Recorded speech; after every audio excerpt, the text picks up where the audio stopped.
এফালে ৰন্ধন গেছৰ নাটনি আনফালে চিলিণ্ডাৰ চুৰিৰ ঘটনা এইবাৰ শিৱসাগৰত চোৰাৰ বিলৈ কেপি চাৰিআলিত এঘৰৰ পৰা চুৰি হৈছিল ৰন্ধন গেছৰ চিলিণ্ডাৰ আৰু এই ঘটনাত সবিন আহমেদ নামৰ যুৱক জড়িত থকাৰ অভিযোগ উঠিছিল ইয়াৰ পাছতে সবিনক বিচাৰি আৰক্ষীৰ অভিযান ইফালে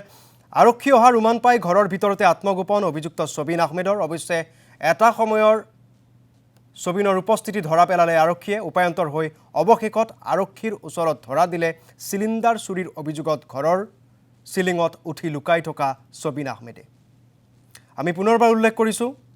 শিৱসাগৰত চিলিণ্ডাৰ চুৰৰ বিলৈ এফালে ৰন্ধন গেছৰ নাটনি আনফালে চিলিণ্ডাৰ চুৰিৰ ঘটনা কেপি চাৰিআলিত এঘৰৰ পৰা